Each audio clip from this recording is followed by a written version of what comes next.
Hello everyone, I'm Samantha Jane Smith. And I'm Jacob Keynes, and you are listening to the Classical Queer Podcast.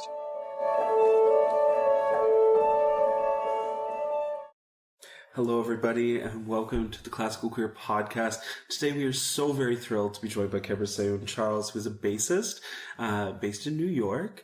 And we're going to listen to a few pieces, and we're going to chat, and I'm just so thrilled to have you here. And what we usually do is let people do their own bio, let people do their intro. I always say it can be as music-y, non-music-y, queer, non-music queer as you want it to be. But we just love to hear from people, and tell us who you are, where you are based, how you came to play the bass, all the stuff. Hi, what's up, everybody? It's great to meet you over the airwaves. My name's Kebra-Seyoun Charles. You can also call me Keb, though. It's a little shorter on emails, as I was telling everybody before. My background is that I am a avid listener of music from gospel to counterpoint. I love Mozart, Bach, and I also love all jazz and all gospel that I've ever listened to. I grew up in a Jamaican Baptist church, so listening to that type of music was really integral to my formation as a musician. Currently, I am a solo bassist. I just won the Sphinx Concerto competition, that was a huge undertaking. Now that took about 3 years of preparation. The piece was the same for about 2 years, but I had to I had to fail about twice before I got it the third time. So I had to level up. You gotta.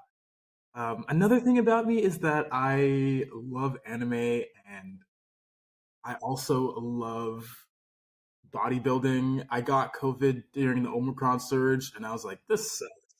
So, I thought, why not just go to the extreme opposite end and get huge? I also am non-binary. I use they, them pronouns, and it's been about a year and a half since I really have come out and started to tell people my pronouns in professional settings. But frankly, I've been like this my entire life. I've only recently kind of had the language to describe it. But I've been non-binary my entire life. It's lucky you're building those big muscles, because I always think the bass is that sort of, you must live lugging that around all the time. It's kind of like the worst instrument you can possibly imagine for traveling, I'm sure. Oh yeah, I've missed actually. If I had a nickel for every time I missed a plane because of my bass, I'd have 2 nickels. But that's like way too much. That's like way too much. Especially when you're like about to, perform a piece. I was going to Indianapolis to perform my new composition with the Indianapolis Symphony, and I ended up getting there like 9 hours later because of just the bass and blah blah blah. But I always tried to, the reason I also started bodybuilding was because I wanted the bass to be the easiest thing I did. Yeah. Yeah. So yeah, that's pretty much sums it up. Fantastic. Great intro. Very well done. So how did you actually get into playing the bass, though? That kind of, because it doesn't seem to me one of those instruments. Well, maybe it was bass guitar or something, but it seems like it's not a normal instrument kids pick up and play. Yeah, there's no recorder to double bass pipeline. Yeah. But I was actually just thinking about this with my friends, and I think the fact that I play the double bass is mostly it's sort of coincidence, but there were several things that had to have happened. So the first thing that happened was I had to have gone to the school that offered classical music in the first place. Then I had to, my when I first got there, I wanted to take the computer engineering or computer design course, something like that. Mostly because I wanted to play Halo on the computer. And my grandma instantly was like, nope, nope, nope, nope, nope. So I had to have my grandma deny me Halo time. So then those two things happened, and then I got to the class, and I'd always had this dream of playing the flute. It was a string orchestra class, and then finally, I was the tallest kid, so it was just kind of a no-brainer, and I just sort of ended up at the bass. But as soon as I touched the bass, I was like, "Oh, this is it. I'm playing this thing forever." I used to actually walk around with rubber bands tied around my fingers to try and simulate the different pitches of the bass. And I would kind of, elongate or shorten my fingers when I was in sixth grade to get a higher or lower pitch. I don't know how the heck I thought about this shit, but yeah. That's got to go into some pedagogy book somewhere. That there's some bass pedagogist who's like, that's the ticket. That's how to do this. Yeah. The other really interesting thing I think about bass is, and I think about this as a musician, that like bass is such a universal, and it's interesting to hear you say that you grew up listening to so many musics and you are such a lover of so many musics, because bass is in everything. I mean, I think if you play, I'm a clarinetist. Like, there's such a narrow field of things that clarinet really actually works for. We try and like shoehorn it into things, but it has no basis being some places that it is. But bass is literally in everything. There's so many applications, and it translates so well to so many different things. And I mean, as we'll listen to, and we're going to listen to some of your pieces, your own compositions, as well as you playing, I think that's really evident in your playing as well. Like, what do you think about the translatability of your instrument? I think that every one of the things that I've ever played or listened to informs everything else. I see a direct and clear through line for Bach's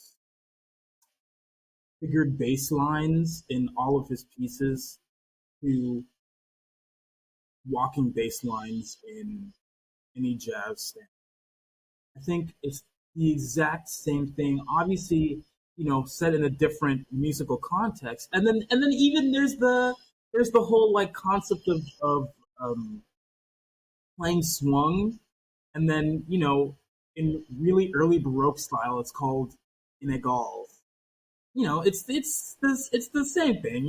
It's the same thing. So I think every single thing informs the other thing, and I don't think that any one type of music. I think there are really easy and evident ways to draw through lines between or ostensibly contrasting genres and styles, and even musicians. So I think in that way it translates into. So I play on the show Hadestown. If you're in New York, go check it out. Pretty fun cast, full of a diverse cast racially, and it's got an incredibly diverse cast in the terms of gender makeup. We also had the first non-binary. We call them fates. It's a role in the play. I think it's really cool to be a part of it, and I get to wear a dress on stage, which I don't often get to do. It was pretty easy. I just walked back there. I was like, "Hey, can I get a dress?" And they were like, "Yeah, sure." So like that was pretty sick. Yeah. So like in that show, it's subtly a musical theater but jazz leaning show, and there are places when I get a solo in the beginning of Act 2, and it's in B minor, and famous minor key pieces Mozart 40. So I usually, put a little bit of that in there. Put a little bit of that in there. Yeah.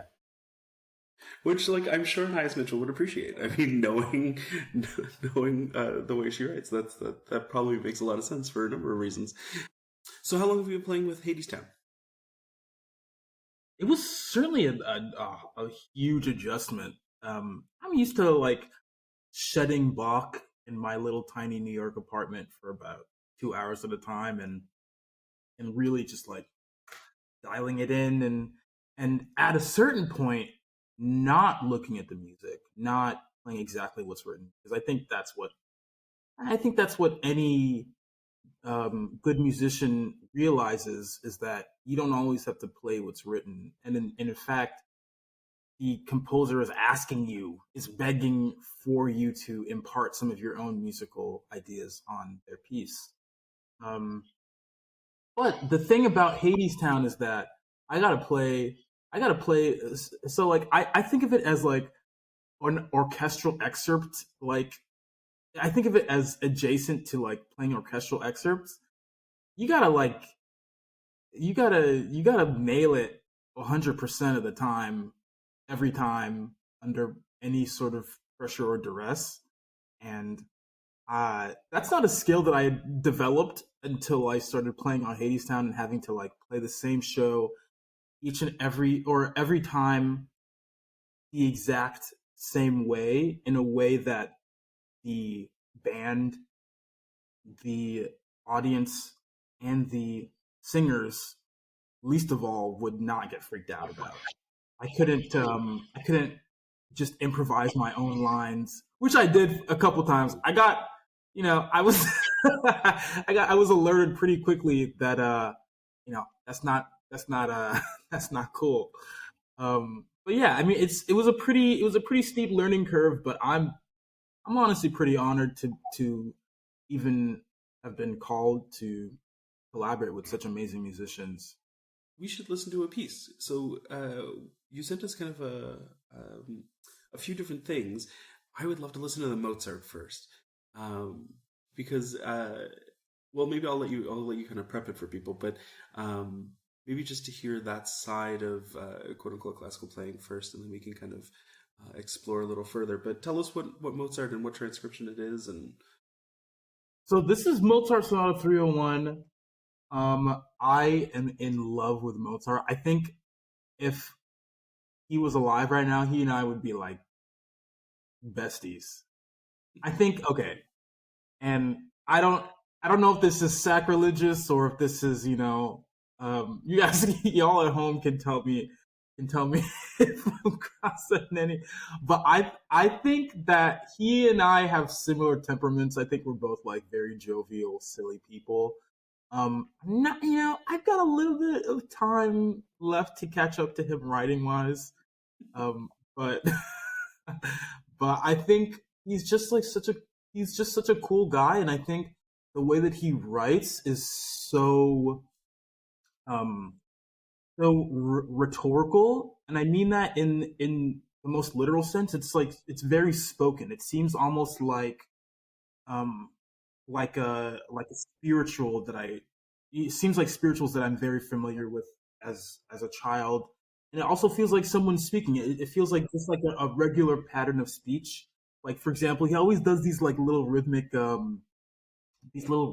figures that are like daddy daddy daddy daddy daddy daddy, and I just think that's so cute because one, no one else does that, and two, like it's so natural. Yeah.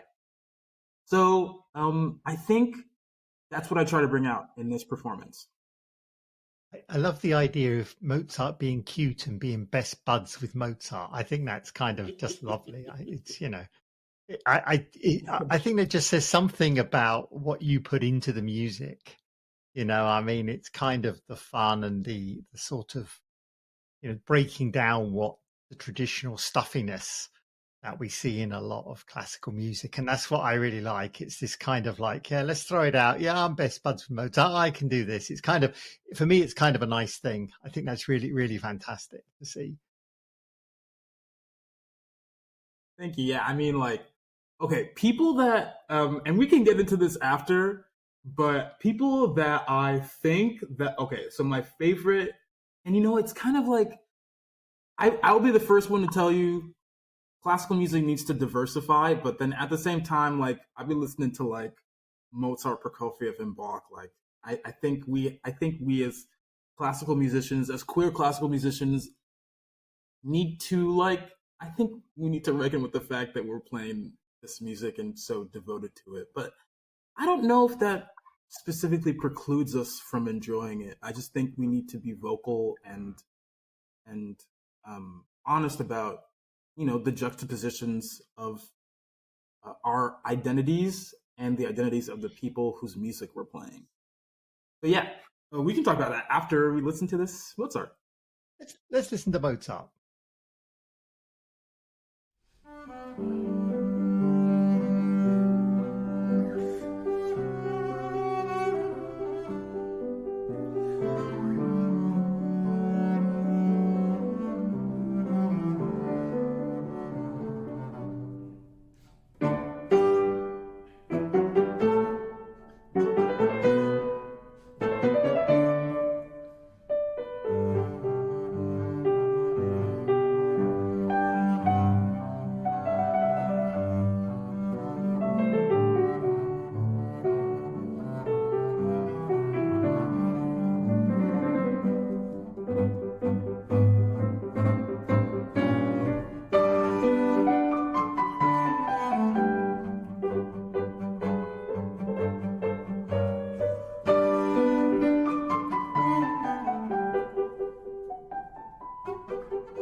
that's a really interesting conversation we were having just before we were listening. That I am such a fan as like a concert programmer and as a performer of not precluding anything, but just ending everything. Like we can listen to Mozart, we can play Mozart, we can play Prokofiev, we can play Bach, but we can also include all of these other things.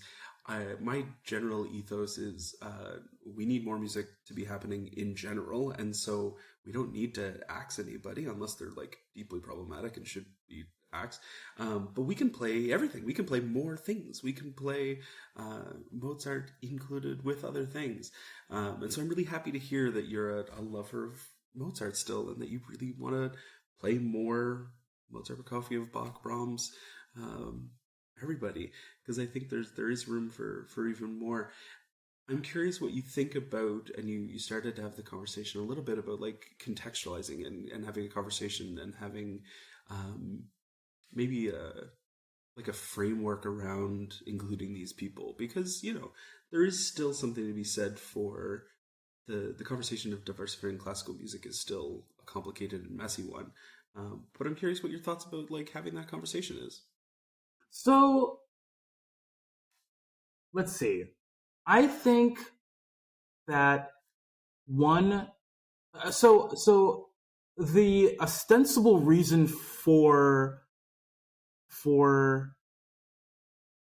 diversifying classical music, diversifying the types of classical music that we play and the composers that we play, is to diversify the audience, right? We want to get more people in the door. And I think that for that to happen, we need to have a multi-pronged approach. I think I just had an event with a group called Chamber Queer, and I used their logo, and I thought, okay, like everybody's gonna come to this sight reading event, and only queer people came, which I was like, sick. I was like, okay, thanks, fam, for showing up. Thanks for coming out. Always, you can always count on these people. But I was also like, where is everybody else? Like, why, do they think that just because it's for queer people that they are not welcome, and that they would not, that they would not feel comfortable in the space? And I think for lack of, frankly, we need to find a way to show everybody that they're welcome in the concert hall. And the way that I do that specifically is by having a varied and a really, I think this might be an outdated term, but I can't think of anything else at the moment, but a very integrated and representative band of the country that I live in and the city that I live in. So, to me, that means having a lot of people of color, and having a lot of gender representation in the band, having different races represented in the band. I think that is paramount to this goal of diversity in classical music. And then when it comes to contextualizing it, I think there are also several things. I think there's the approach that you can literally say, hey, we're playing Mozart, but we're also playing it with a composer of an unrepresented or underrepresented minority or like identity, and viscerally holding the audience's hand, which I think in some cases is needed. My approach is to let the art and the music speak for itself, and to let the people on stage and the environment that I've created speak for itself. So I think obviously the end goal is to normalize, all things helpful to society, normalize ourselves, normalize our identities. And I think what I'm trying to do is, by having trans people represented on stage, by having Black, queer, Latinx people represented on stage, and then not explicitly stating that that we are playing, music of I'll say it. I'll say it. Dead old white guys. You say it every podcast. Yep. Yeah. someone at home's got the counter. Put me on there. Yeah. But I think the fact that we are such a diverse group of people playing music by old white men, but also playing music by alive not white men. I think, and then like marrying it so convincingly, I think the audience will get the message. And I think those are two sides of the same coin. I think we do, in summation, I think both things need to happen. I think we need to vocally need to say, hey, it's time to give some space to everyone else that hasn't had the time.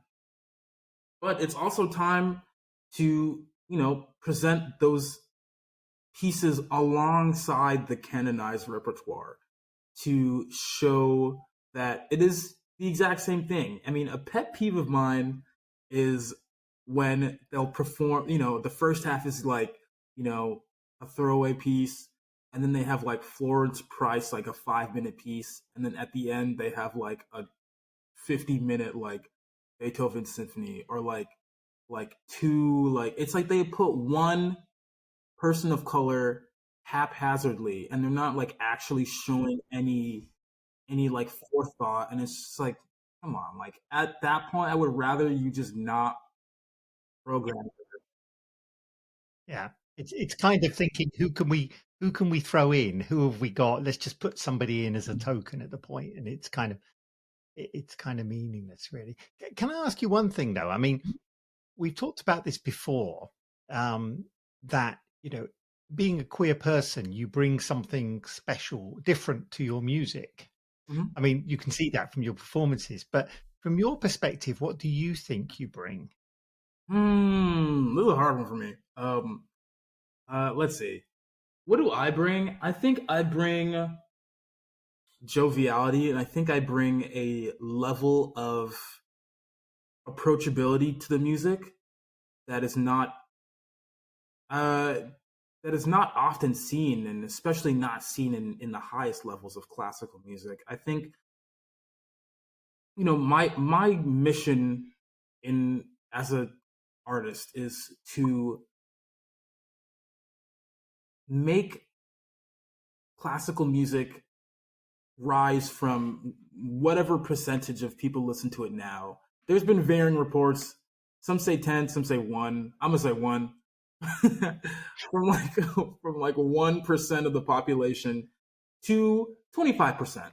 I think that's reasonable, and the reason being is because there are lots of things that people don't even realize is classical. For example, there's this D'Angelo piece called Really Love, and the first minute and a half is this like beautiful like string and guitar arrangement, and I think that solidly fits within the canon of classical music, and yet no one has ever been like, oh, I love this opus number. You know what I mean? Like people often draw distinctions when there's really not any, and I think my purpose as a soloist and classical musician is to be the forward-facing and approachable person of classical music, sort of like the new generation of Yo-Yo Ma and Emmanuel Axe. I think I think that for classical music, if classical music were to have a Black trans person at the front of it, it would have no choice but to expand its definition of who listens to it and who plays it.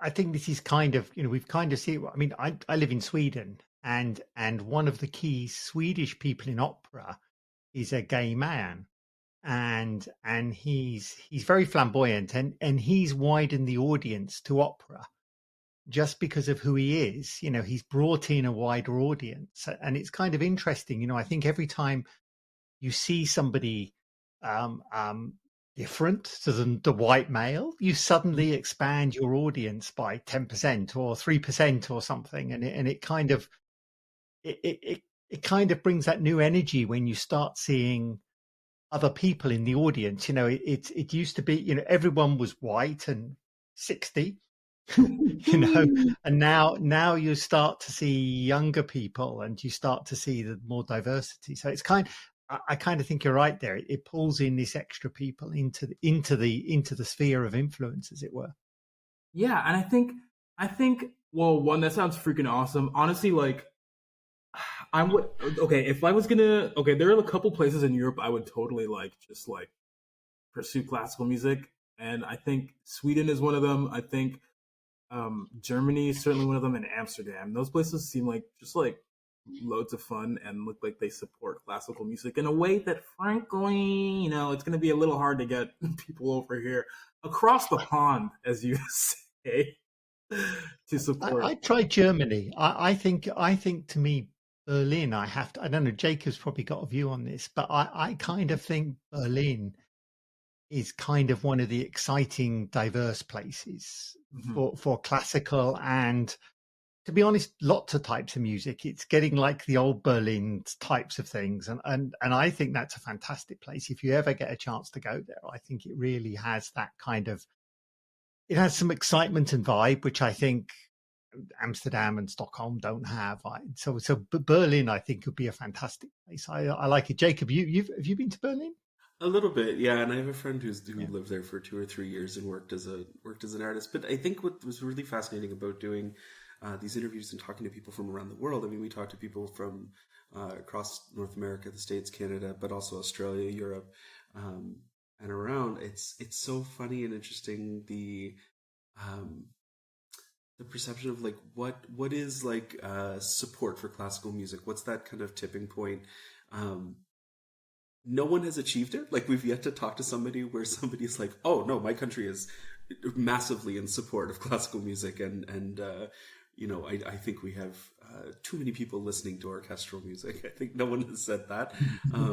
But it's really interesting to hear about people in Australia. We were talking to somebody, this is anecdotal, we probably will cut this, but we were talking to somebody in Australia, and they were saying it's just so rough here. They cannot get support. My new fledgling production company, it's a 1.5 years old, and they only gave me $250,000 to do this thing. It's so tragic. And I was like, oh my God, that's insane to me.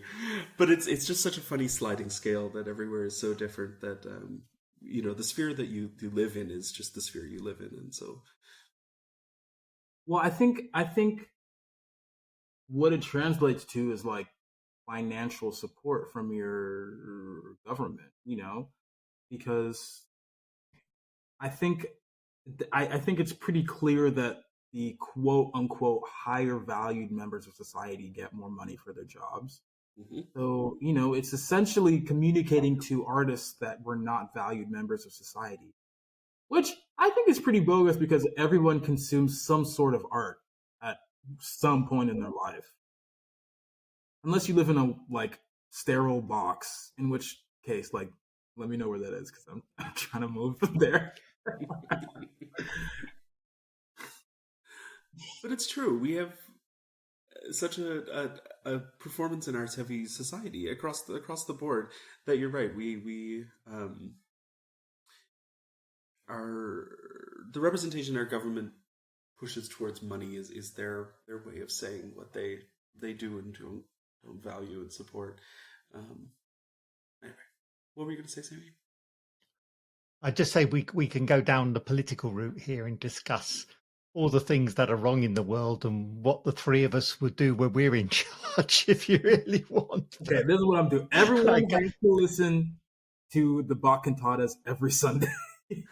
I'd agree. You should. This is one of the things I think we talked about. I talk about quite a bit. Is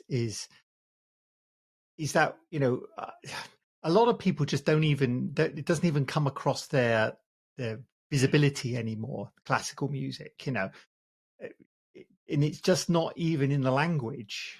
And kind of, you know, I'm quite old now, so I kind of, it's kind of nice to see younger people getting involved at trying to get it into those places which really matter. And for me, that's the young people who are not the usual consumers of classical music. You know, we don't want to be targeting rich white people. They're kind of, sorry about this, I'm going to just go off on one of these friends, but you don't really want to be targeting them because they're okay. They got that in. It's people in the poorer communities who don't listen to classical music, don't have access to instruments and all this kind of thing that we somehow need to grab and say, look, this is exciting and you can be the future of this. You know, think what you can do. It's kind of, yeah, Yeah. if only I had the money. Well, I think, wow, yeah. I mean, you raise an interesting point. I think that, well, my, as I said earlier, my goal is to just increase self-identified listenership, right? Like people that would gladly say, "Oh yeah, I listen to classical music. I love classical music." And I think the way to do that is to present it in a different context, and you know, and that means having people from the community that you want to invite into your concert hall. And that's another thing. I think that there are lots of different ideas about bringing classical music or getting people into classical music, and I think mine solidly fits within the idea that the concert hall is a really cool place. That's a place designed to support the sound of an orchestra, and I think unfortunately the cultures surrounding going and attending concerts at a concert hall are pretty stuffy. It's not fun. I don't really enjoy myself when I go to concert hall. That's why I only listen to classical music on like Spotify or if my friends are playing it at their house. Yeah. Yeah. I mean, I think we've talked about this before. It is kind of, as you say, the sound, you go to a great concert hall and the sound of the orchestra is fantastic and brilliant, yet you've got all this sort of stuffy behavior that doesn't allow you to applaud or get involved or actually show any emotion. It's kind of like you've got to sit there sort of rigid and not absorbing it. And that kind of is difficult for me. And I think it's difficult for a lot of people to do that. So I went to that reminds me of a funny story. So I went to a Carnegie show recently, and I was sitting with my friend, and like my conception of concert halls or whenever, if I'm gonna go to a concert hall, I'm gonna do whatever I want. I'm gonna dress how I want, and like, if I think someone played something sweet or like awesome, I'll lightly clap my hand and show support. And I also like read the score and just kind of vacillate between different methods of engaging the music. And this little girl couldn't have been above 5. Was like, "What are you doing?" She was like, "That's not the way. That is not the way to be at this concert hall, bro." I was like, "Wow, oh no." she's gonna be an amazing donor." Yeah. But talking seriously, I think that one of the things that informs my attitude towards concert halls and what we should be doing in them is the fact that I grew up in a Jamaican Baptist church. For those of you that haven't been or haven't seen any of these videos on YouTube, it's a participatory activity. Everyone in that sanctuary is involved in the music making. If sure, there's someone that leads the hymn or leads the chant, but everyone has license to do whatever they want. if they see fit, if and that's something that I really, really at the core of my being want to replicate. If okay, let's see like a particularly heart-wrenching moment, like, okay, um for example, uh balcony scene from Prokofiev Romeo and Juliet, right? When the cello starts playing, that is a gut-wrenchingly beautiful moment, and like that always makes me tear up and want to wave my hand around and say, "Ooh, that was," you know, and that's something that I want people to be able to feel like they can do, or like snap their fingers in the second movement of Prokofiev, or for example, just like dance if they want to, or get up and like tell their neighbor, "Whoa, that was sick," or like, "Cool," Mm. where just be themselves. I want the concert hall to just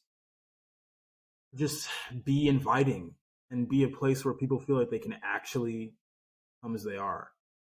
I lived in Texas for a number of years, and I got invited to a Baptist wedding down there, and we're two very staid British people in this thing, right? So we go to this wedding, and we have no idea what to expect.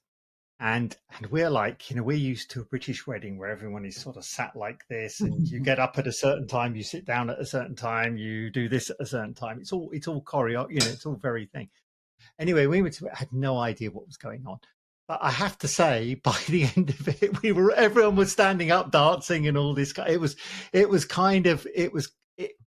word I had was joyous. It was a joyous wedding we went to, and it was one of the most fantastic things that ever happened to us, because it actually took us out of ourselves, into a different place. And the reason I say this is I think it's kind of what you're talking about a little bit. It takes you out of who you are into a different world. And I it was kind of fun. So I just wanted to bring that one in because it was kind of just match what you said.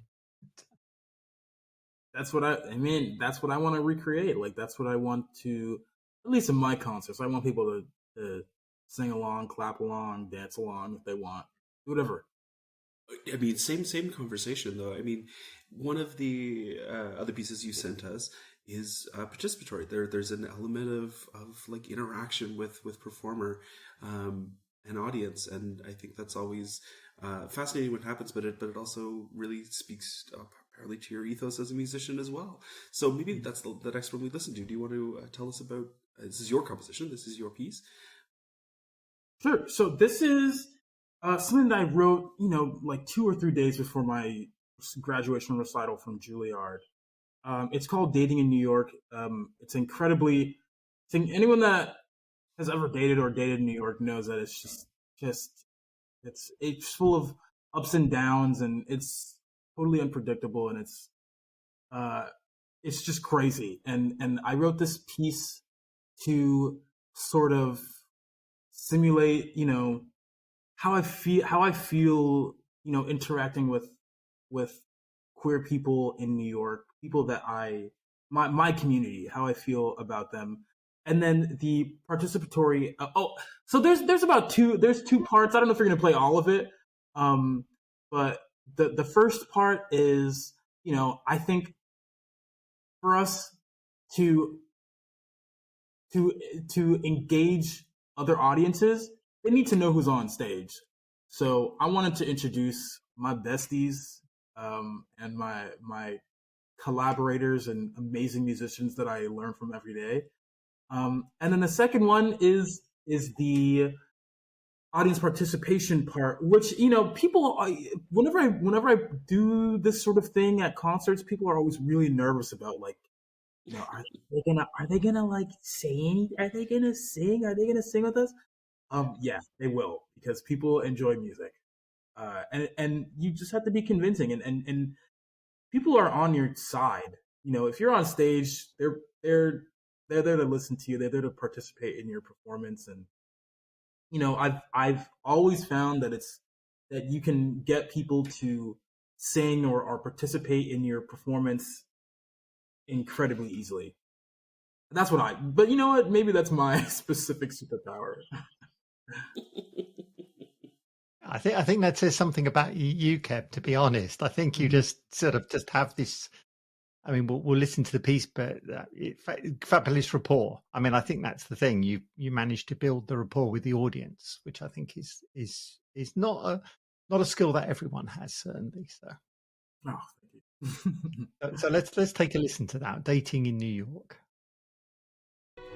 Okay, so I wrote this ending progression. So I wanted to experiment with some audience participation, and also I wanted to introduce the band. I'm Kebra. Thanks for coming to my recital.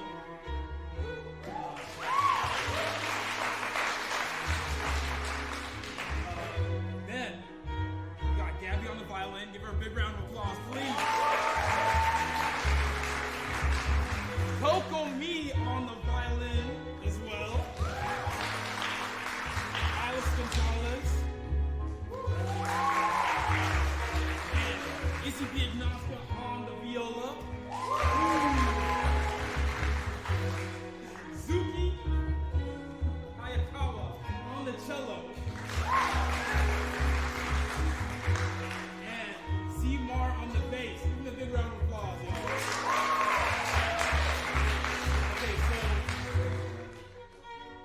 So we're gonna work on, we're gonna sing together. Okay, so I'm gonna play something and then you're gonna sing it back. All right, so check it out.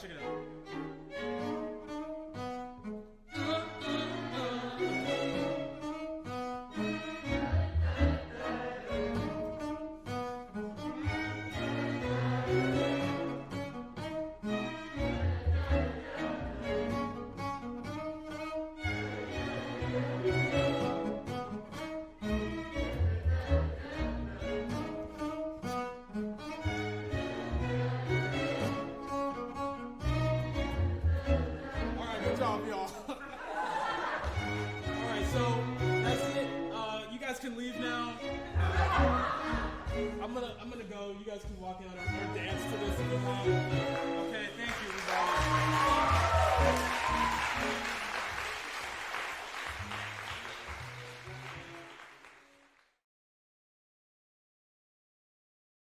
Yeah.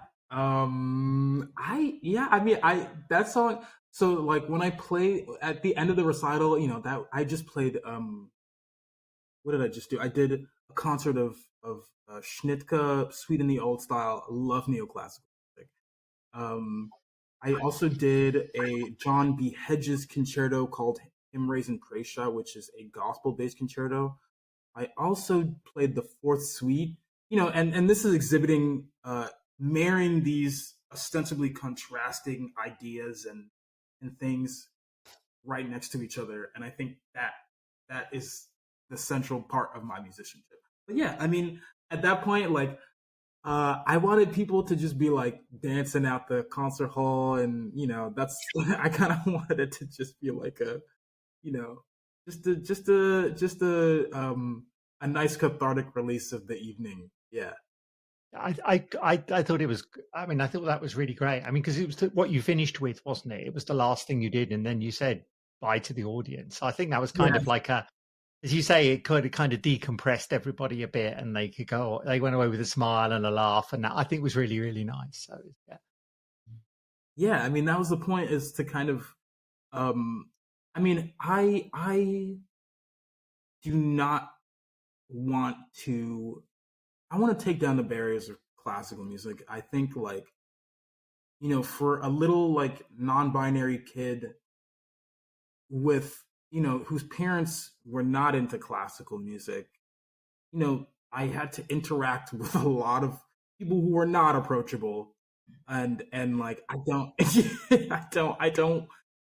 would never wish that upon my worst enemy. Whenever I'm walking in New York, I think I can say I'm a pretty accomplished classical musician.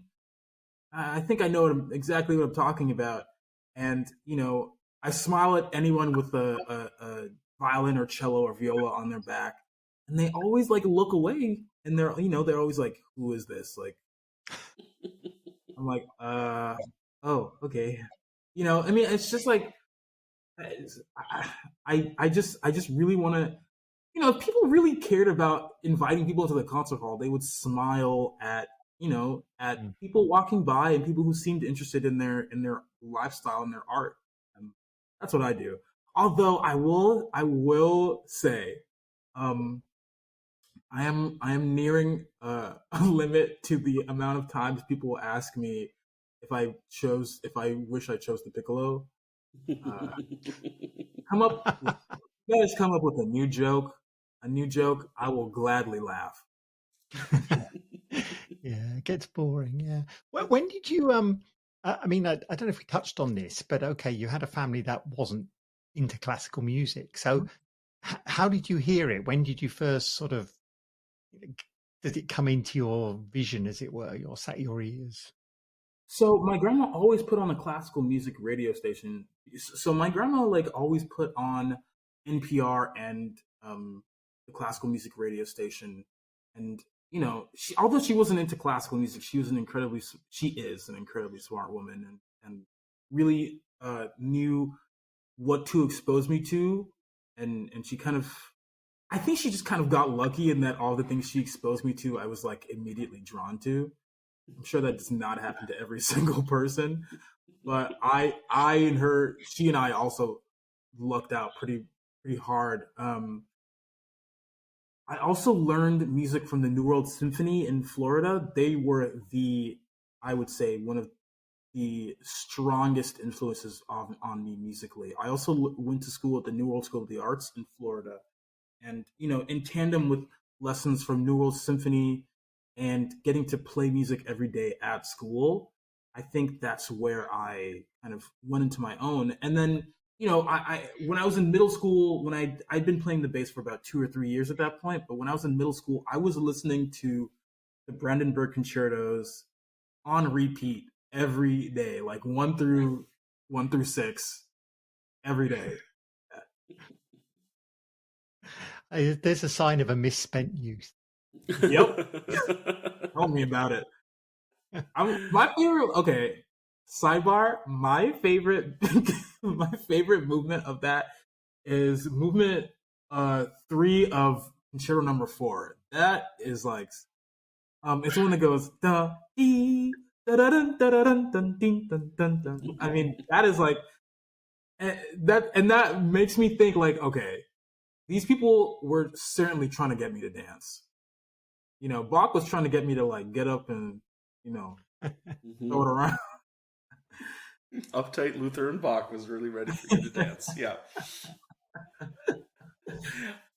I'm curious what the first piece that you remember being obsessed with was, like when your grandmother would put on the classical music radio. Oh, do you yes. remember the first piece?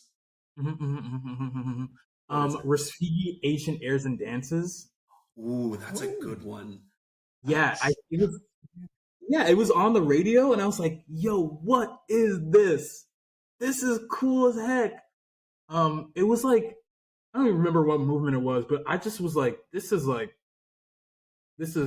real talk." And I think the thing that interested me so much was that it was like, I mean, obviously I didn't have the language at that point because I was like a child, but I think the fact that it was neoclassical fit directly in line with my identity as a musician currently, and I think back then as well.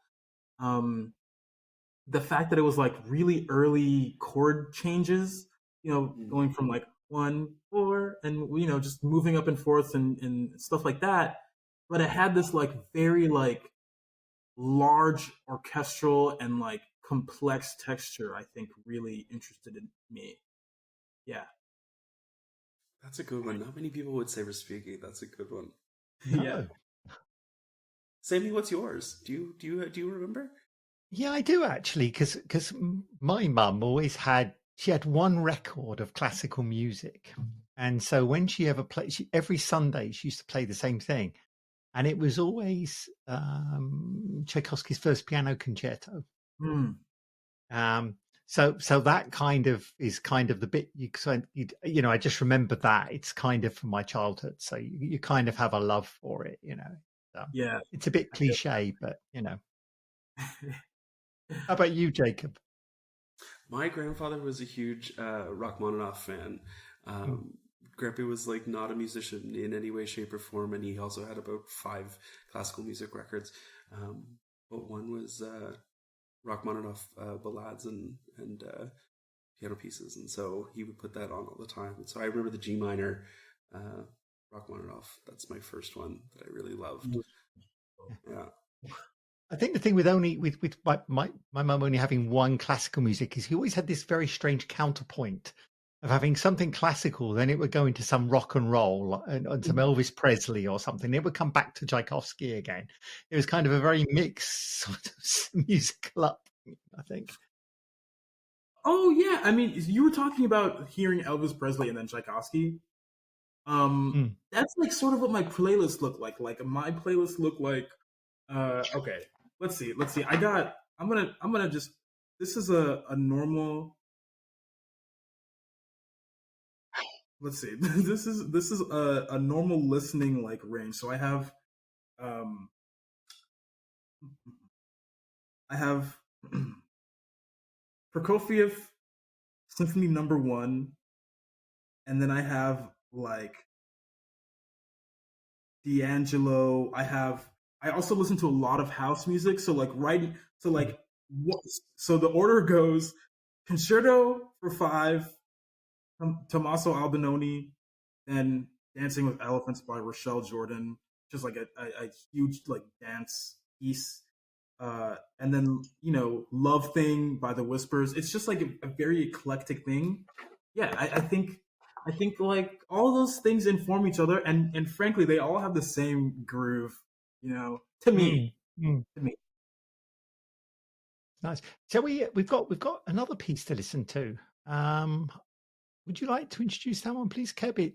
So the first part of it is called okay. The piece is called Chorale and Chaconne. I kind of renamed it recently to be Dance Suite, but honestly, kind of a working title. It might just I'm kind of sidebar. I kind of dig like the like the naming of pieces as like Concerto 1 or 2 or like Invention 3. Because then it's just like this is it. this is my art. It's like saying like this is instead of like the Mona Lisa, it's just like painting one. That'd be really cool. Yeah. Um, uh, but so the piece for me centers around getting people to dance. The first half is a chorale in the form of like a jazz or gospel chorale, something that I would hear at church pretty much. And then the second one is a dance form called a chaconne, repeating form. And then progressively, I draw the through line. I really illustrate it through different centuries of music, following the same melody and chord progression. Wonderful. Well, let's have a listen.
It it again strikes me that your music is just so joyous. Like the way you perform, the way you write, it kind of imbues everything that you do with this levity and this like excitement and joyfulness. And I mean, maybe we're always trying to eye this conversation, but like bringing in queer joy into music is maybe we push it too hard, but like I think this is queer joy. This is queer joy in music. Like this is really like your writing is really exciting and vibrant, and it's just nice and fun to listen to, and I'm sure it's nice and fun to play. But I think we forget that as musicians sometimes, that we also want to have fun as the person performing.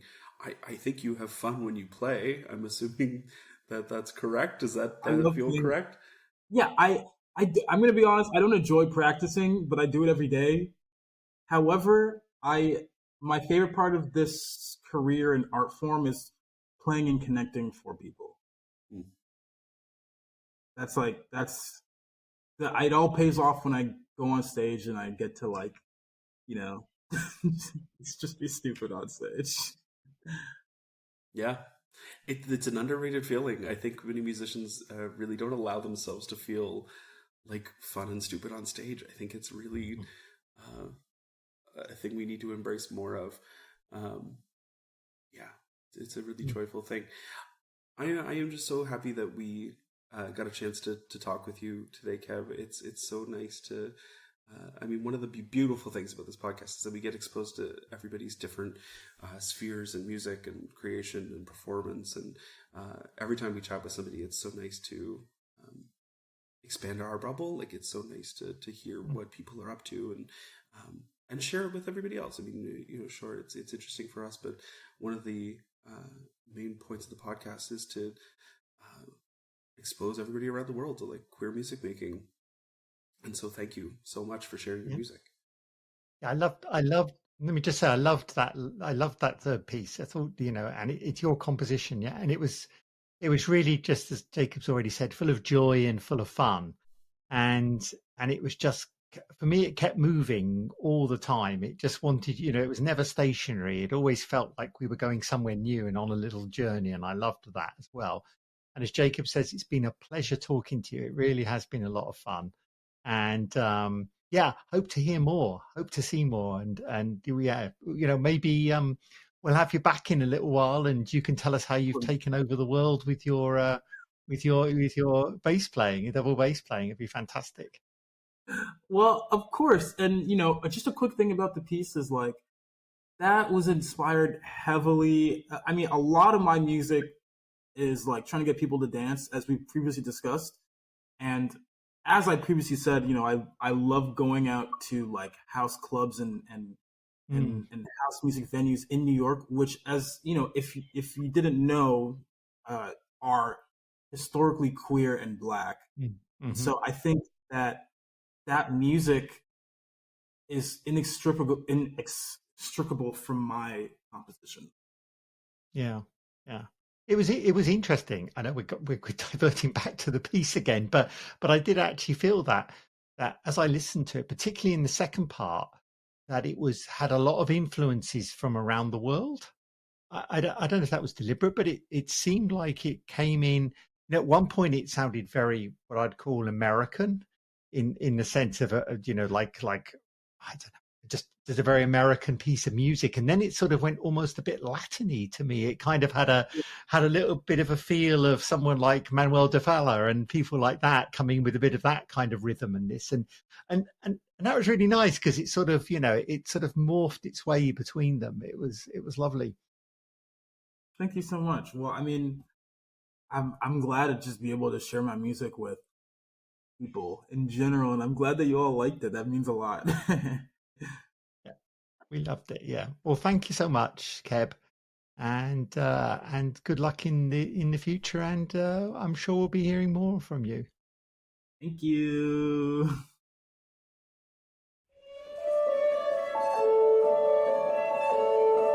So that's all for this episode. You've been listening to the Classical Queer Podcast, and Jake and I look forward to being with you next month. The incidental music is courtesy of Jared Miller, and the show was produced by Samantha Jane.